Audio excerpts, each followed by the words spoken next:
بسم اللہ الرحمن الرحیم۔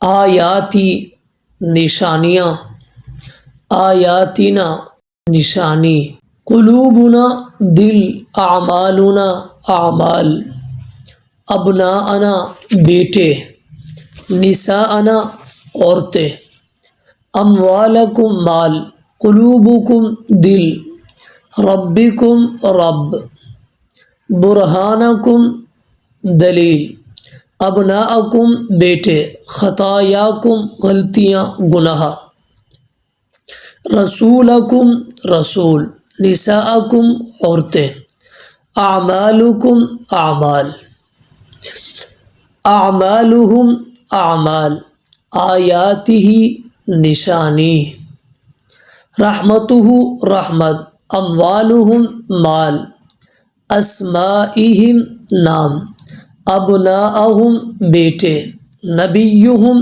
نبی، جزاؤہم جزا، اولادہم اولاد، قلوبہم دل، اجرہم اجر۔ اب دیے گئے الفاظ کے ساتھ ضمیروں کا معنی بھی کیا گیا۔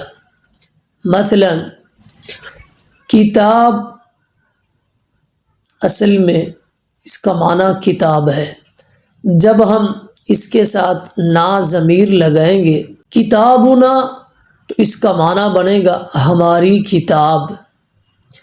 تو آگے رسولنا، نا ضمیر کے ساتھ ہمارے رسول، اموالنا، نا ضمیر کے ساتھ ہمارے مال، حیاتنا، نا ضمیر کے ساتھ ہماری زندگی، ربنا، نا ضمیر کے ساتھ ہمارا رب، آیاتنا، نا ضمیر کے ساتھ ہماری نشانیاں، سبلنا، نا ضمیر کے ساتھ ہمارے راستے، نساءنا، نا ضمیر کے ساتھ اپنی عورتیں، رسولی، یا ضمیر کے ساتھ میرے رسول، جنتی، یا ضمیر کے ساتھ میری جنت، رحمتی، یا ضمیر کے ساتھ میری رحمت، آیاتی، یا کے ساتھ میری نشانیاں، کتابی، یا کے ساتھ میری کتاب،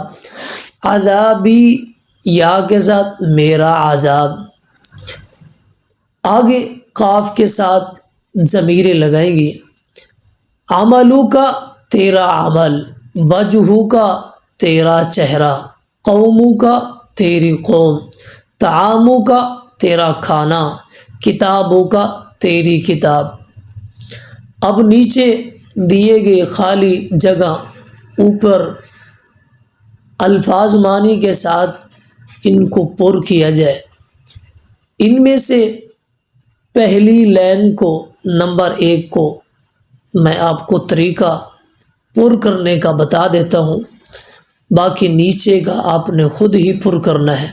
مثلا اعمالہم، اس کا ترجمہ ان کے اعمال، اعمالنا، اس کا ترجمہ ہمارے اعمال۔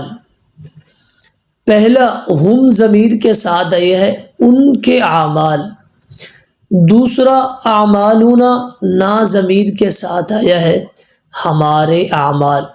اسی طرح نیچے باقی جو 4 خالی جگہ ہیں تو ان کو آپ نے اوپر دیے گئے الفاظ معنی کے ساتھ پر کرنا ہے۔